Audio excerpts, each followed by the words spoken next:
on the boat and then it's raining. So I've only got one real option. El Toro.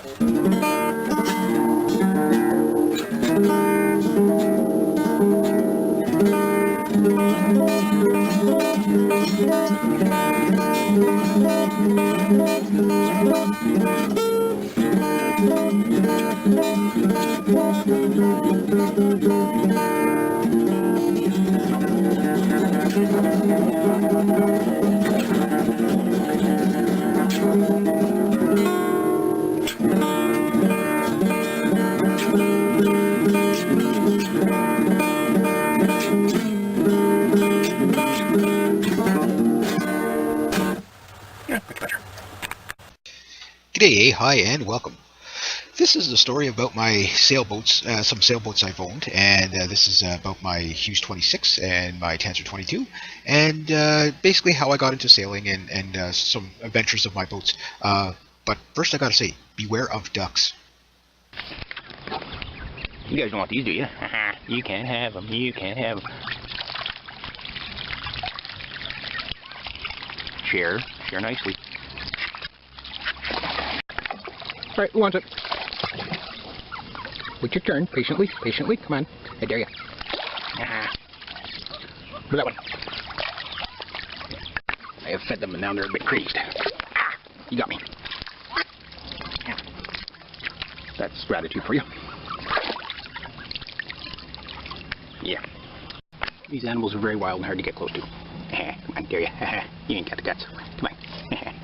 Anyone here? Come on. What about you? What about you? Come on, dare you. Come on, come get it. Aw. Another amazing anomaly of living on a sailboat. Rainbows. I don't know if you guys can see it or not, but there it is. One of the great things about living on a sailboat is that all the wildlife that kind of, is alive around the marina. Always a lot of ducks.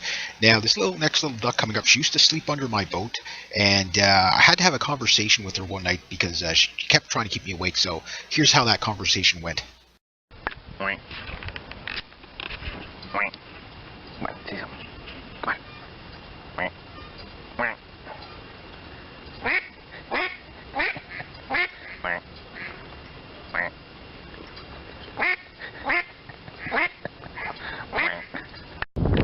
Well, this is my first sail. I came out on the engine, but I got those for backup. My jib wasn't quite right set up, and I got a bit of a nasty looking mainsail. But there it is. I'm sailing. It counts. There's the buoy. So this is my first sail. Didn't go according to plan because I can't tighten up my sheet too much here, unfortunately. But I'll go with that. See what happens. Ahoy, mateys. Wind has picked up a little bit, but not quite. Got a neighbor.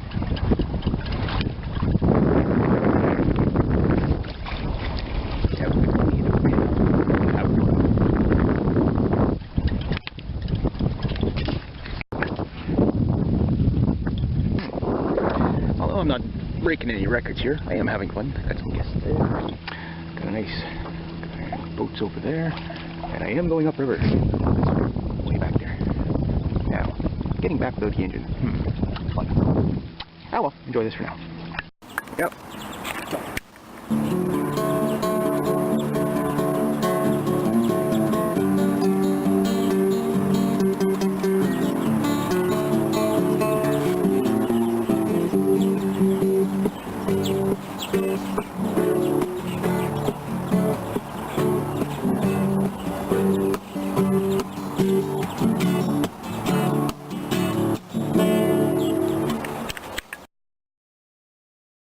So here it is, my Tanzer 22, also known as Freewind. I don't know why I decided to name it Freewind, because it cost me a hell of a lot of money to run it. But I had it for a couple of years, a year and a half, and stuff like that. I had a really good motor. My very first sailing experience was nothing short of a complete disaster. What happened was, I was like, I always wanted a sailboat, but I had never sailed before in my life. And I basically bought the boat when I was 29 years old, now 40. And I took it out by myself the first time, and I also took it out without the engine, because the engine I had at the apartment that I was living in at the time, and I thought, well, what I'll do is I'll just sail it up to the marina and then I'll put the engine on it. Now, getting out of the marina, don't ask me how I did it, but I did it. Somehow, I was at Marina LeBlanc, Gatineau. I put the boat in the water, and somehow I was able to manage to get out of the marina with a paddle on a, basically a 3,500 pound boat. And I basically didn't have everything set up quite right. This wasn't the first day. The pictures you're seeing now, this was after I kind of learned, even though it looks like a disaster, that's after I, learned how to sail. So the first experience goes like this. I picked a jib, a number 2 or a number 3 jib. I had like 8 sails or 9 sails with this Tanzer. It was a good deal. $6,500 spinnaker sails. I never did get a chance to spinnaker it by myself, but yeah, note the plastic tarp sail cover. It worked. So anyway, I had to get it up to the New Edinburgh Club, which is basically going up the Ottawa River from the Gatineau Club. I think it's like 6 nautical miles. Okay, and that's the Edinburgh Club in the background. Now, here's what happened. I get out, I put out the jib. The boat takes off pretty good, no problem. I didn't put up the mainsail because I didn't have all my rigging all set up. Kind of one of those things, I'll figure it out when I'm out there, And boy, things went awry on me really, really fast. Well, actually not that fast. I was out there going okay for about 2 hours. The boat was going across the river. And with the current, I noticed I was slightly heading towards Cumberland. Okay, so I actually went downriver about 4 miles, and I started out like I don't know, really calm, maybe 5 o'clock in the morning, that type of thing, 5:30. I was going to make a day of it because I'd never sailed before. I didn't know if it was going to take me all day to get to the Edinburgh Club, but I had the whole weekend to kind of figure out, how far am I going to get? I should be able to make it there within the weekend, right? So, long story short, because it is a really long story, I wasn't going upwind, and I just couldn't seem to get enough speed. The winds were okay, but they weren't really okay, and it was kind of earlier spring, so the waters were high. Although the winds were good, the river was still moving a little on the fast side. And again, I'm sailing this because everybody said, Tanzer 22 is just an overgrown dinghy. This is my new kayak that I used to get back and forth to my sailboat that was out on mooring. So, long story short, I wasn't going upriver, and I was starting to get a little bit frustrated. It was getting around noon. The weather was starting to turn. It was starting to rain. Everything started going right. Then I hit a shoal. And yeah, here's a shipwreck that's in the Ottawa River. The Ottawa River has all kinds of shipwrecks and stuff in it and stuff like that. But this one, and yeah, there's turtles, man-eating turtles. So anyway, there I am, stuck in a shoal. All the stress of getting the boat in the water, everything like that, and it was a complete blunder, complete failure. So I just kind of threw down the anchor. It was completely devastated. Went down, so I just got to go down and take a nap. So I went down below, took a nap, came back up. Just happened there somebody was coming along. I mean, it was early spring, and I was amazed there was anybody else out on the water.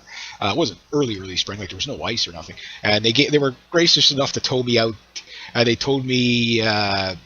They told me to Orleans anyway, so they told me a hell of a lot further than what I would have done for somebody else. Well, maybe not. It would be, if it wasn't maritime law on water that you have to come to somebody's aid if they ask help, as long as you're not this Edinburgh Club here, as long as you're not at risk yourself, you got to kind of do it, right?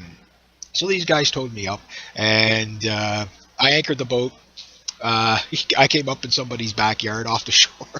I had my dinghy. I said, okay, well, I was pretty sure no one was going to steal the boat. So anyway, I went all the way home. Took a cab all the way home. It was quite expensive. I got the motor, took the cab all the way back, got one of my roommates to help me, and we had to kind of get the motor from the shore, which the boat was anchored out a good 80 feet. So I had to swim out, get onto the boat, okay, because I had an anchor line kind of snubbing the boat to the shore, but it had to be far enough that it wasn't going to get onto another shoal, right? The guy said it was like 7-8 feet deep where I was. So anyway, basically, I got the dinghy, I sat in the dinghy, brought, hooked one rope to the dinghy, pulled the motor over, then sit in the dinghy, kind of shuffle along the line, and then my buddy did the same, and I pulled him in, reeled him in like a fish. So we put the boat motor on, get everything going, and I hadn't even tried this boat motor yet. I didn't even know if it worked. 2 pulls away it went. So I'm like, okay, that's a good start. So I pulled up anchor. I said, okay, I'm not going to sail anymore today. I'm just going to motor. Then, of course, things started working out a little bit better. I studied the charts, so I knew roughly where to go to stay out of trouble. And sure enough, I got to where I needed to go. And then from that point on, it was like, okay, well, I ended up motoring up around Parliament Hill and stuff like that. Like at the time, I didn't have. I only had my first digital camera, so I was only able to take something like 40 or 50 photos because it was like a really small memory card in it. Not like cameras nowadays where you can take. You can only take like 8,000 photos. So I don't have a lot of video footage of this boat and stuff like that. But I got a fair amount of photos and stuff. But the experience with it was good. Now when I went into work, this is where I was out on the morning. And you always had to go back. Yeah. Sorry about that. So anyway, when I'd go into work, there was a guy that I used to work with. I worked with him at a couple of jobs named John, and I told him my sailing experience, and he says, no, you got to do all your sailing off the Main. He goes, I've done tons of sailing. He says, this weekend coming, he says, we'll go out on your boat. I'll show you how to, sail this thing. Eh? So we did, and I mean, once he showed me like the basics, like you could basically say I took one sailing lesson, so to speak, on this Tanzer 22, and it was a great little boat. It really was a lot of fun, anyway. But like anything, sailing a boat is not hard. Sailing it well or competitively, that's a different story. But for the most part, I mean, this thing sailed. I got it up to 7.1 knots one day. It was just the right wind and wave conditions, and I was laughing like a pirate. One thing about a Tanzer 22, you get wet.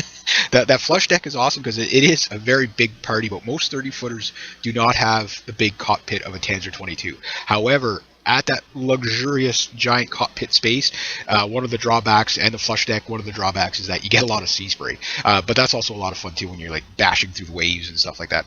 Tanzer 22s, there's about 2,200 of them built here in Canada. These things are like really common. Like you go to Tim Hortons and you buy a coffee and you flip up the rim, there's a Tanzer 22 in there. Look in your laundry basket, oh, there's a Tanzer 22 in there. Now, it did have a bit, once the boat gets up to speed, it did have a bit of a heavy rudder, but it was a very solid tracking, forgivable boat. And, it sailed very, very, very nicely for what it was. I mean, they point about 45 degrees into the wind. I mean, the other nice thing about these boats, especially in the Ottawa River or Montreal or pretty much anywhere in Canada where there's water, Tanzer 22s are probably one of the most popular racing class boats, like a one design class boat, where we're going out, this boat competes against the same type of boat, like a J24 or the Mirage 25s. Well, the Tanzer 22 is like the king dog of everybody's got one. The thing is that if you buy a kind of what they call like an orphan boat, where there's just like you have the only one in existence. When you go to race or something like that, there's a lot of races you can't compete in just because there's no other boat like it to compete against, right? So sometimes you get into the performance handicap things. These boats do actually quite well. Like I've seen many Tanzer 22s at the European Club beat like bigger boats and like boats like J24s and stuff like that, much faster boats. Just because the guy sailing knew what he was doing. But that's, he was smart enough to out-tack the other guy, the other crew or whatever, with a boat that is like a knot and a half to 2 knots slower. Even the Shark 24s, for example, those are another very, very popular boat. But with the Tanzer 22, it is roomy enough that you can easily sleep 4 people in it. A little too small for a liveaboard, but great floating cottage, about 4 feet under underneath there, so you can't stand up in it. But this boat that I had was in pretty good, well equipped. I had all kinds of cleats and jam cleats, and I had 4 winches on it.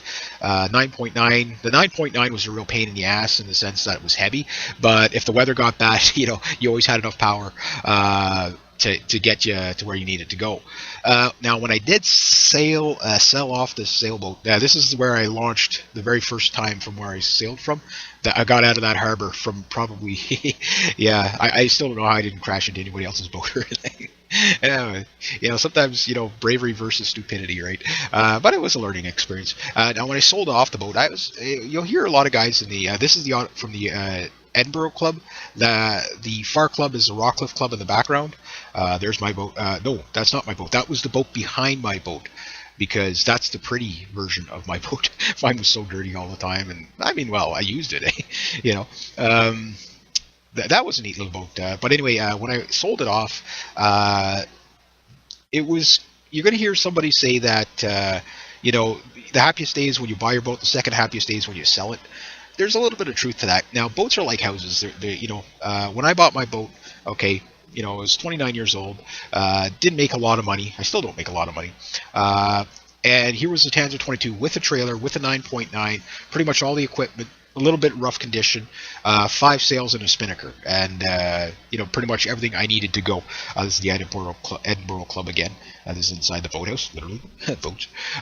But anyway, bottom line was, I put $4,500 down, and then I had like 2 months to pay off the rest. I think $6,500 was what I paid for the boat. It was one of the better Tanzer 22s I looked at, but wasn't the best Tanzer 22 I looked at. The best one I looked at, the guy wanted something like $9,000. That was just way too much for a Tanzer. This is in the middle of Kettle Island. Just, I know they're big things out, but yeah. So anyway, bottom line was, it was to the point where it is kind of stressing, when you have to pay for something and then try to come up with extra funds to actually put in the water, the insurance, all that stuff. It's not as, the first time you go through it's kind of overwhelming. The second time, that turtle was, I thought he was going to eat. Yeah, anyway, yeah. But, once you figure out, once you learn how to buy a boat, so to speak, the second one's a lot easier to buy. But when I sold it, I was like, okay, well, I got to do it. That's the Rockcliffe Club there from Kettle Island, which is kind of cool. That's not my Tanzer. That's the nice Tanzer that in the CNC 25. That was the nice Tanzer beside my Tanzer that was always so much cleaner than mine. Because sometimes he'd screw up and he'd get on my boat because like we both had the blue striped Tanzer, It's like there's only like 1,100 of those, How could you possibly, it's kind of like everybody pulling into a parking lot and everybody's driving the same car. Well, it's kind of one of those things. I did the same too, where I went past my boat a few times, like crap, I gotta go to my boat, go to get on his boat, go to grab where I'd normally, I'd flop over the side and, side of the boat to get in, and it was like, wait a minute, my boat doesn't have, I'm at the wrong boat again. Yeah, so that's a Tanzer 28 going upriver and a Tanzer 26 in the background. Yeah, that's the one right, yeah, so I took pictures, like, that's so much prettier than mine. Look at that, he doesn't even use like a tarp for the sail cover. But anyway,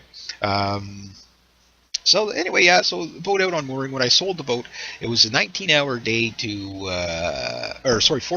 to get that boat ready to sell. A guy from Montreal named Pierre bought it from me, and the trailer, like we had to replace the bearings and the wheels and stuff like that. So it was a really tough day to get that thing ready to go.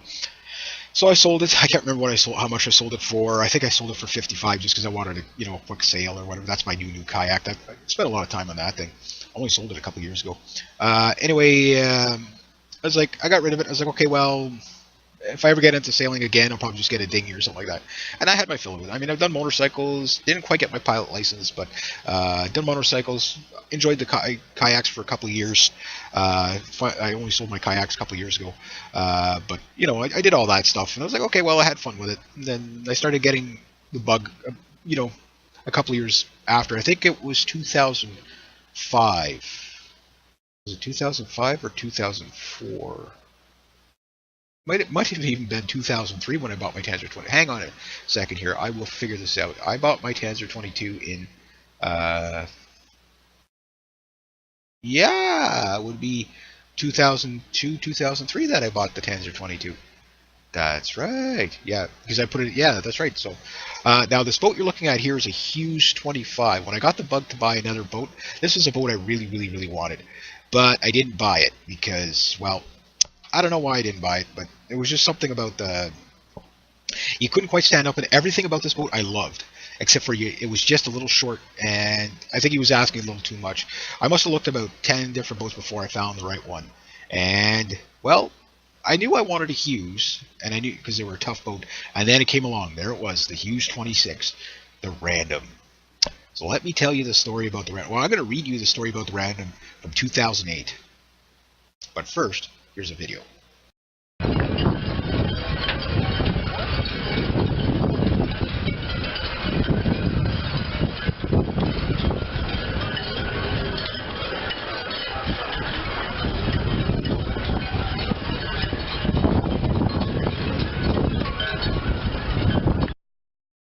Okay, so I think that was one of the first nights I put it in the water or something like that.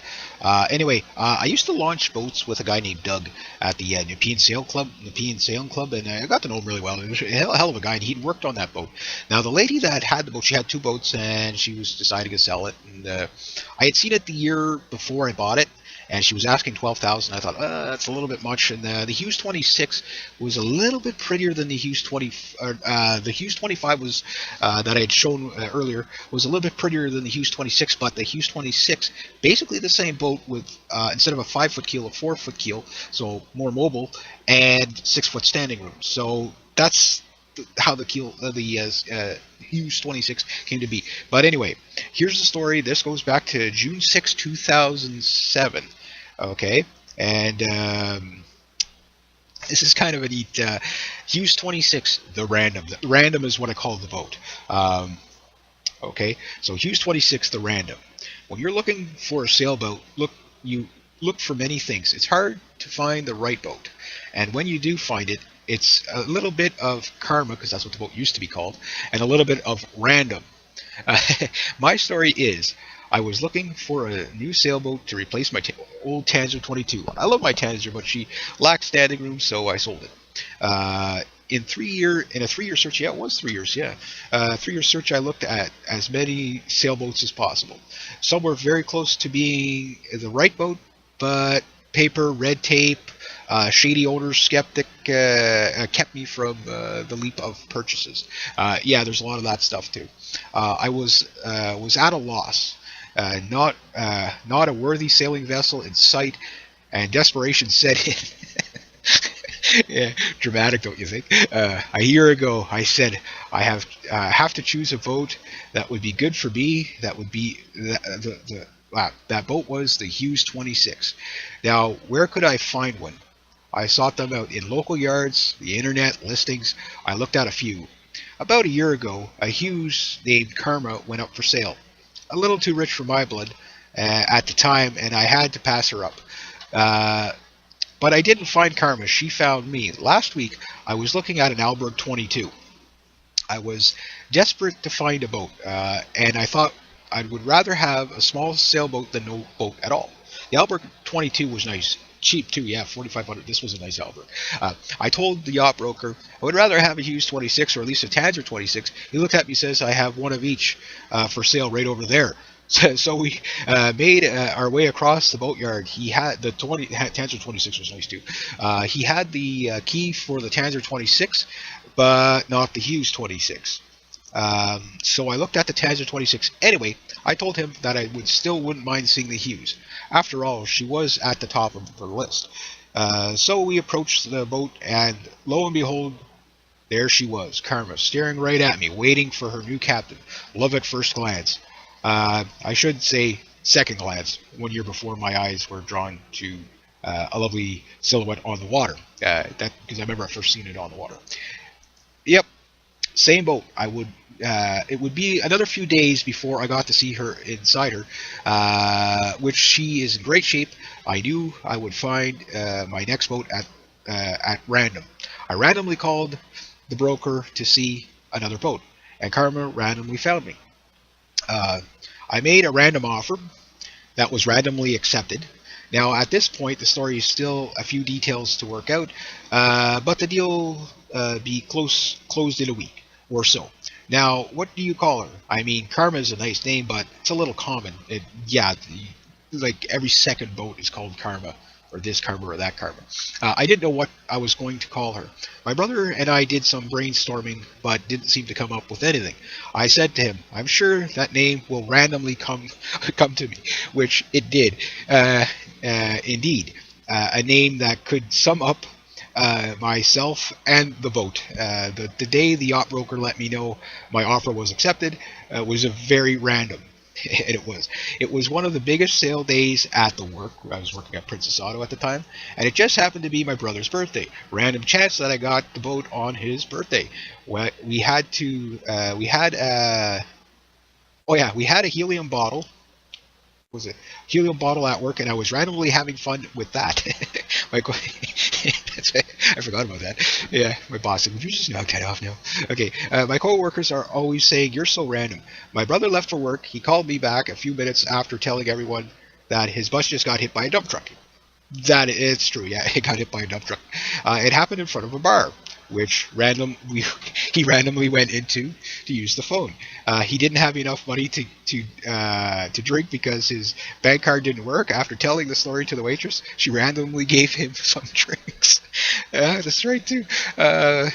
Just happened to get a random ride from a coworker to the bar, where some other coworkers randomly showed up. After hearing the news, we started randomly drinking. Yeah, I forgot all about that. My brother was okay and in good spirits after the random event, so we randomly started bar hopping. The weather was also random. 6 minutes sitting in a booth in the Heart and Crown, and I being the one of 6, my brother and 2 co-workers and 2 random friends of the co-workers. Yeah, we randomly met on a very random day. As other 5 went out for a smoke, I sat in the booth and with the thought of a name for and I sat in the booth. Sorry, I lost my thought of the name for my soon-to-be sailboat. I thought to myself, this day has been so random, not to worry about the name of the boat. I also thought, as I slipped my Hogarden, that's right, I used to drink a lot of Hogarden. That was good stuff. I'm sure the name will randomly come to me once I spend time on her. I would probably see some random name waiting. Wait, random! It popped into my head. I just started to laugh out loud like a pirate. I told my brother and the guys, and they just nodded and smiled. Now she's got her name. And if you find this a long story, well, I'm a random guy. Now you're wondering why if you're wondering why I didn't space this story out a bit better, because the enter button on my PC, yeah, that's right too, my PC stopped working at random. It's been 3 years since Karma had found me. My name is Reg, for I am the captain of the random. Yeah, that's right. Yeah, because I had another computer that I just replaced now, and you got to understand, I wrote this in 2007. I haven't seen it since, right? I forgot all of it was one hell of a day anyway. Yeah, so that's kind of how it went, and yeah, that's the story of the random.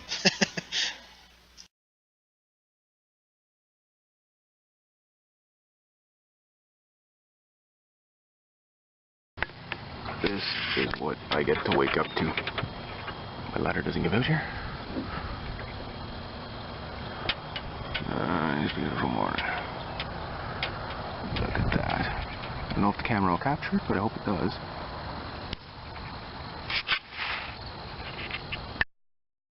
Okay, so some of the other things that I did on the boat too, or you meet a lot of people out of yacht club, and I lived on this boat for 4 months basically, where I actually lived on it. Not, you could say time spent on it probably 8 months, but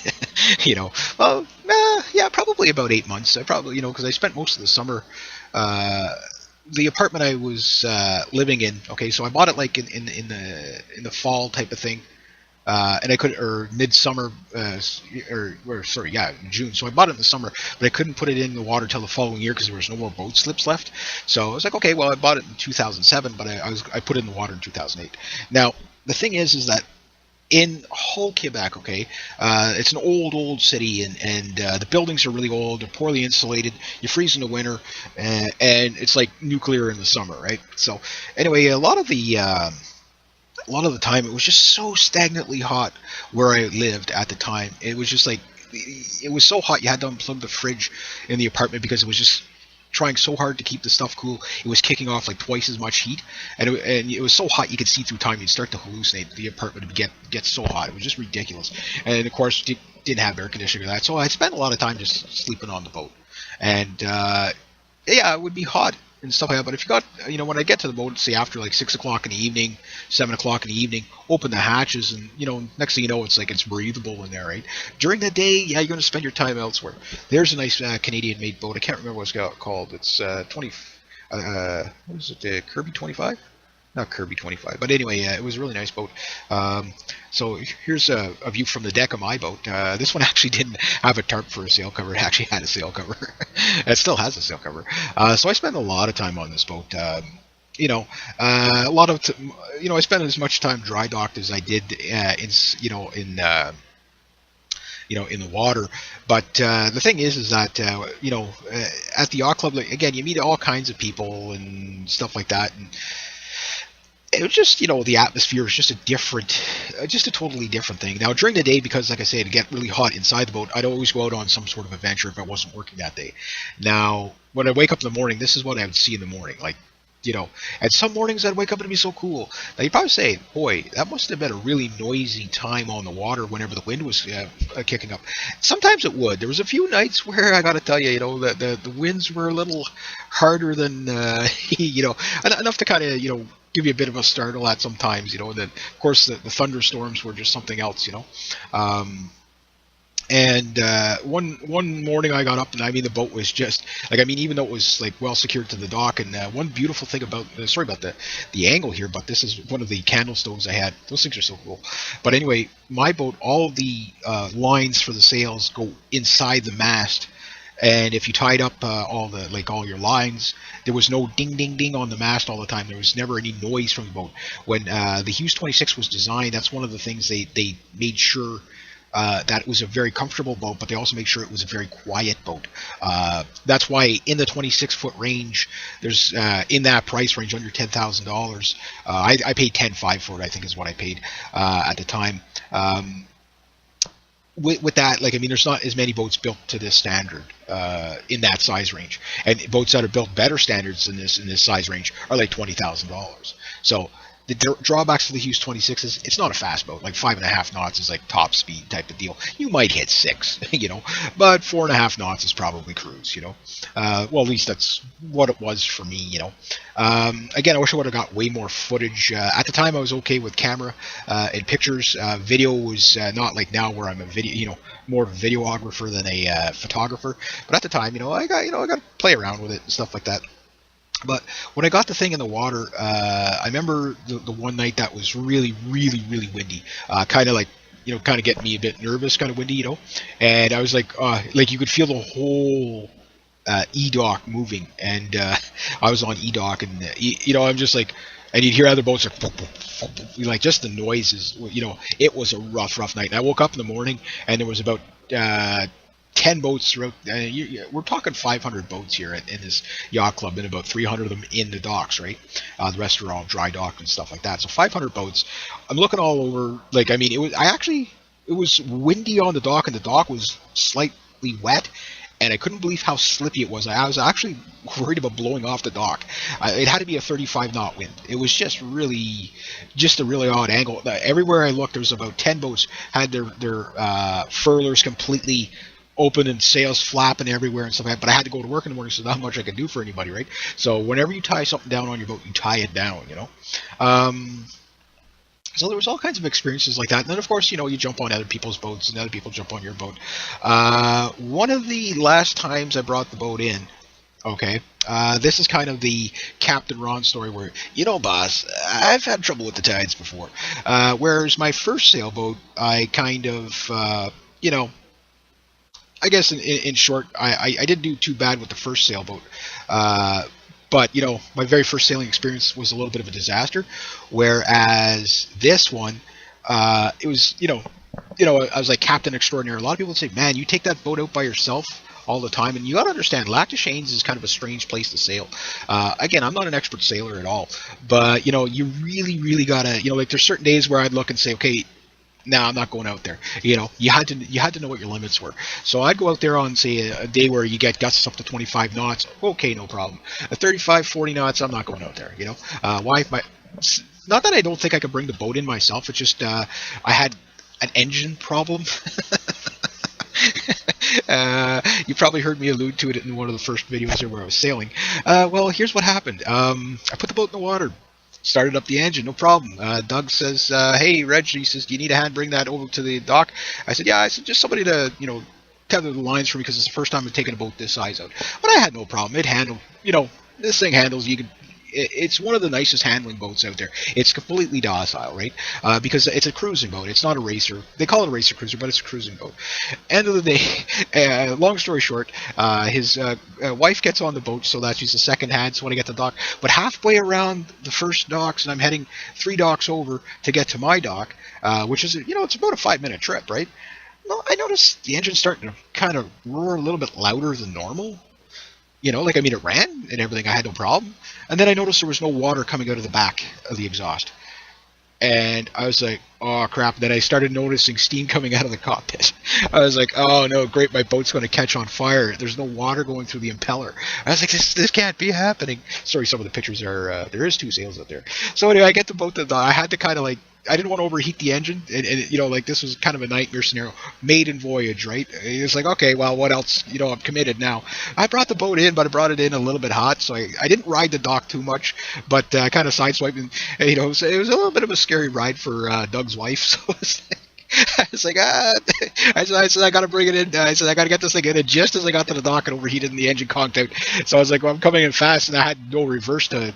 I was going to slam it into reverse just to stop it, slow it down a bit. So we were coming in full speed. So I was able to jump off the boat and kind of dampen the blow a bit, but it still rode the dock pretty hard. And I was like, brace yourself, boom, you know, and stuff like that. So anyway, that was the first sailing experience. So then I figured out the impeller wasn't working, but I had exactly 11 minutes to get the boat, okay, out into the harbor, right past the buoy where I could put my sails up, because you couldn't sail in and out of the harbor. It was just you weren't allowed at the club. Okay, now this is the buoy. Once you got past the what you call it, the out into the harbor, well, you could put up your sails and away you go. So what I do is I'd get everything ready and just start reefing on everything, get everything out, no problem. So I went out a couple of times, and you know, being, you know, mechanically inclined, I knew when I was hurting the engine. I could tell by sound if this thing was going to melt down on me or not, right? So I'm like, okay, no problem. So I do this, you know, I sail this boat about, I don't know, 10 times, 15 times, whatever you know, how many times I took it out, I don't know, you know. So I take it out, and the last time I take it out, what happens to me? What happens to me? Well, I tell you, my luck was up. You know, I cheated engine death too many times. Here's what happens. I get going. I go out, I have a nice sail. I didn't have a camera with me at the time. I did get this boat sailing. Again, 4.5 knots was probably the fastest. I never really got all the way up the Lac des Chaines and all the way around. You know, because I stayed in the waters because my depth sounder wasn't working. I stayed where I knew I was in, like, you know, 120 feet of water, that type of thing, you know. So, no problem. Everything's going good. I'm coming back in. And there's a guy in front of me. Okay, I look at the clock, I start the engine, I drop my sails, I put it into gear, and I'm coming in, and there's a boat behind me. Okay, no problem. So everybody's in the sequence. And I notice the boat ahead of me is really, really slow. Like crazy slow. And I'm like, what's this guy waiting for? It's like, I'm at the 4-minute mark. It's like, come on, man. It's like another 6 minutes to the dock. Come on, you know. It's like, well, what's this guy waiting on? And then I'm getting pretty close, but I want to keep enough distance because you want to have enough distance that you're not tight behind somebody in case you have to maneuver, right? You know, it's kind of like when you're driving a car, but with a boat, you give it a little more room because there's, you know, once you're in there, there's no place to maneuver, right? So you want to make sure you're not ramming into anybody. And he goes, I threw a prop. I was like, oh no. So I couldn't get around him. I had to wait till, fortunately, one of the other boats came in, basically I call it the Navy boat, the rescue boat, and they pulled him off to the sides. But by that time, my engine was starting to go like that. So I was like, oh, good, he's out of the way. So I got through. I gave it a shot, a gas, and I knew it was like, this thing is going to cut out within the next 20 seconds, easy. So I was like, I just turned onto the E-dock.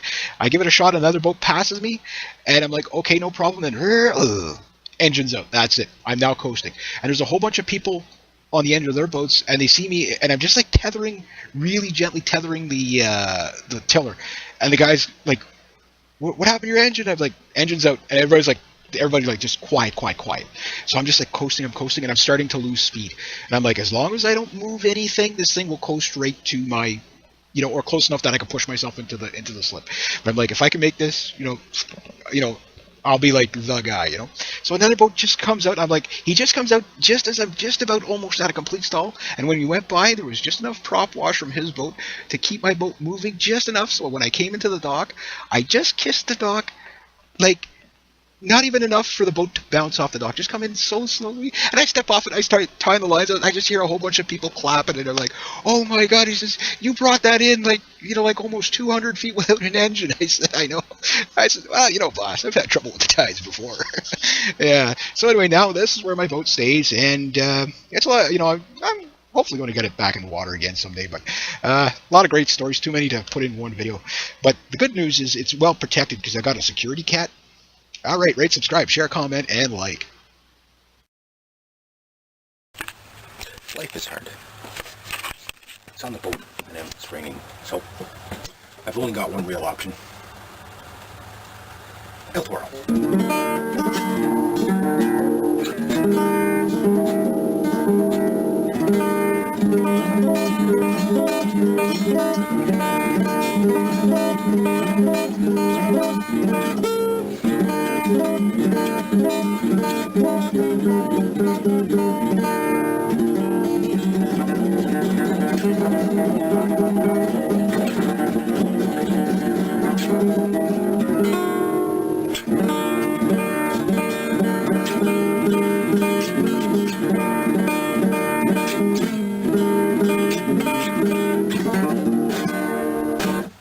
Yeah, much better. G'day, hi, and welcome. This is the story about my sailboats, some sailboats I've owned, and this is about my Hughes 26 and my Tanzer 22, and basically how I got into sailing and some adventures of my boats. But first I gotta say, beware of ducks. You guys don't want these, do you? You can't have them. You can't have them. Share nicely. All right, who wants it? Wait your turn. Patiently. Come on. I dare you. For that one. I have fed them and now they're a bit crazed. You got me. That's gratitude for you. Yeah. These animals are very wild and hard to get close to. Come on, dare you. You ain't got the guts. Come on. Anyone here? Come on. What about you? What about you? Come on, dare you. Come get it. Aw. Another amazing anomaly of living on a sailboat. Rainbows. I don't know if you guys can see it or not, but there it is. One of the great things about living on a sailboat is that all the wildlife that kind of, is alive around the marina. Always a lot of ducks. Now, this next little duck coming up, she used to sleep under my boat, and I had to have a conversation with her one night because she kept trying to keep me awake. So here's how that conversation went. Come on, say something. Come on.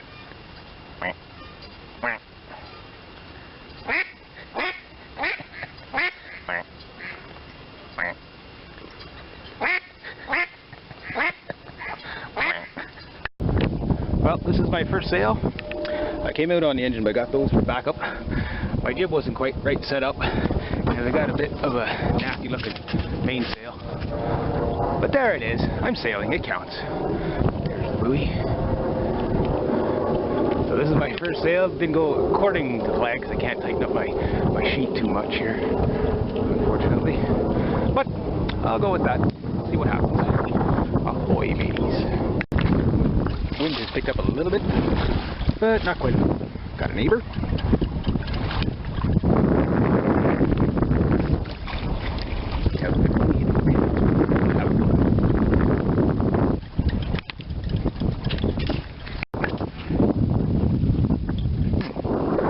Although I'm not breaking any records here, I am having fun. Got some guests there. Got a nice boats over there, and I am going upriver. Way back there. Now, getting back without the engine. Fun. Oh well, enjoy this for now. Yep. So,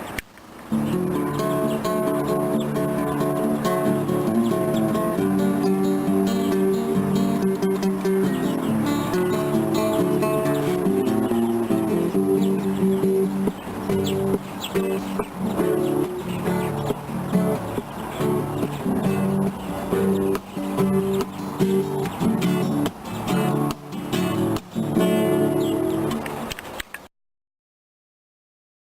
here it is, my Tanzer 22, also known as Free Wind. I don't know why I decided to name it Free Wind, because it cost me a hell of a lot of money to run it. But I had it for a couple of years, a year and a half, and stuff like that. It had a really good motor. My very first sailing experience was nothing short of a complete disaster. What happened was, I was like, I always wanted a sailboat, but I had never sailed before in my life. And I basically bought the boat when I was 29 years old, now 40.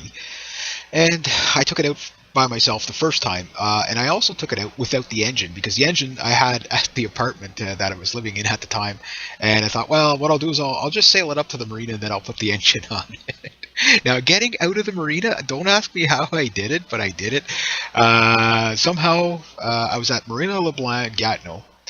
I put the boat in the water, and somehow I was able to manage to get out of the marina with a paddle on a, basically a 3,500 pound boat. And I basically didn't have everything set up quite right. This wasn't the first day. The pictures you're seeing now, this was after I kind of learned, even though it looks like a disaster, that's after I, learned how to sail. So the first experience goes like this. I picked a jib, a number 2 or a number 3 jib. I had like 8 sails or 9 sails with this Tanzer. It was a good deal. $6,500 spinnaker sails. I never did get a chance to spinnaker by myself, but note the plastic tarp sail cover. It worked. So anyway.